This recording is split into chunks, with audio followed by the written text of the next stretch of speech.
अध्याय 4 करेंगे, संधि एवं समास। पहला प्रश्न, निम्नलिखित में से वनौषधि शब्द में कौन सी संधि है? यह है वृद्धि संधि।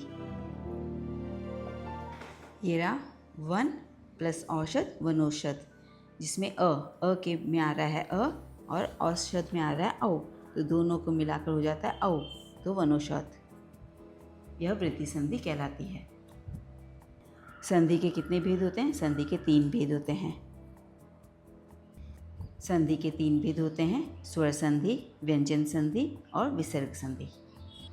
2 वर्णों के मेल से होने वाले विकार को डैश कहते हैं, संधि कहते हैं।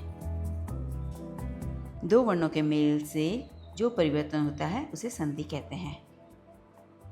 निम्नलिखित में से कौन सा स्वर संधि का भेद नहीं है? देखिए, व्यंजन संधि स्वर संधि का भेद नहीं है। स्वर संधि के भेद दीर्घ संधि, गुण संधि, वृद्धि संधि, यण संधि और अयादि संधि। स्वर के सामने स्वर आने पर उनके मेल से जो विकार पैदा होता है उसे स्वर संधि कहते हैं। यह है डेफिनेशन। स्वर और स्वर के मेल से होने वाले परिवर्तन या विकार को स्वर संधि कहते हैं। दीर्घ संधि में डैश होता है। दीर्घ संधि में अ और आ, ई और ई, उ और उ स्वरों का मेल होता है, उपरोक्त सभी। देखिए, यह दीर्घ संधि है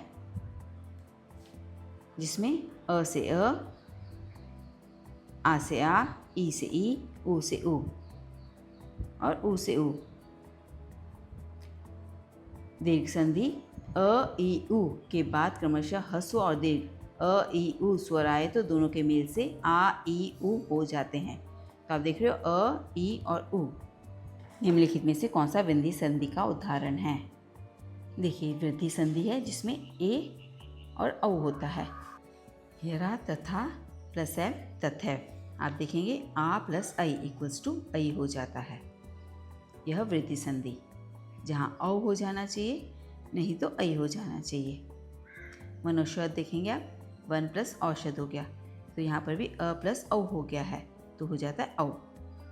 हमारा सही आंसर है तथैव। दिए गए शब्दों के संधि विच्छेद के उचित विकल्प का चयन कीजिए। सूर्य प्लस उदय, तो हमारा ये हो गया, बड़ा सु आएगा, सूर्य प्लस उदय, इसका आंसर ये हो गया। विद्यालय, विद्या प्लस आलय, विद्या प्लस आलय नहीं होता है। 2 या 2 से अधिक शब्दों को से मिलकर जो नया और छोटा शब्द बनता है वह शब्द समास कहते हैं। पढ़ेंगे, समस्त पद का अर्थ होता है एक से अधिक शब्दों से समास करके बना शब्द, अर्थात समास से बना संक्षिप्त शब्द, जिसे हम समास कहते हैं। समास में पूर्व पद क्या होता है? सामासिक शब्द का पहला पद। पूर्व होना मतलब पहला पद। देखिए, यहाँ हम जानेंगे, समस्त पद होता है जो कि पूरा वर्ड होता है, पूरा शब्द होता है। पूर्व पद होता है जो कि पहला राजा। उत्तर पद पुत्र, तो राजा का पुत्र, तो पहला हो गया पूर्व पद, उत्तर पद हो गया पुत्र। माता पिता में माता पूर्व पद है और पिता उत्तर पद है। पूर्व पद और उत्तर पद। समास के डैश भेद होते हैं। समास के 6 भेद होते हैं। अव्ययी भाव समास, तत्पुरुष समास, कर्मधारय समास, द्विगु समास, द्वंद्व समास और बहुव्रीहि समास। तो यहाँ 6 भेद होते हैं। अव्ययी भाव समास में पूर्व पद एक डैश होता है, एक अव्ययी होता है। अव्ययी में अव्ययी होता है।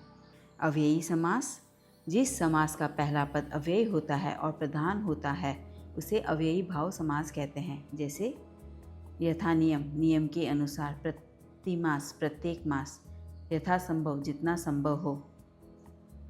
देखो, बेनाम, बिना नाम के, ये बे हो गया। आ जन्म, जन्म से लेकर, भर पेट, पेट भर कर। दिए गए वाक्य में कौन सा शब्द द्विगु समास का उदाहरण है? द्विगु समास बहुत ही सरल है, उसमें आगे नंबर होता है, संख्या होती है। तो आपका हो गया सप्त सागर, 7 सागर। द्विगु समास, जिस समास का पहला पद संख्यावाची विशेषण होता है, समस्त पद समाहार यानी समूह का बोध कराता है, उसे द्विगु समास कहते हैं। सप्त ऋषि, 7 ऋषियों का समूह, त्रिभुज 3 भुजाओं का समूह, नवरात्रि 9 रात्रियों का समाहार रहा। त्रिलोक, अठन्नी, दोपहर, पंचतत्व, नवरात्र, पंजाब, चारपाई, पंचतंत्र, त्रिभंगी, चतुर्भुज, अष्टाध्यायी।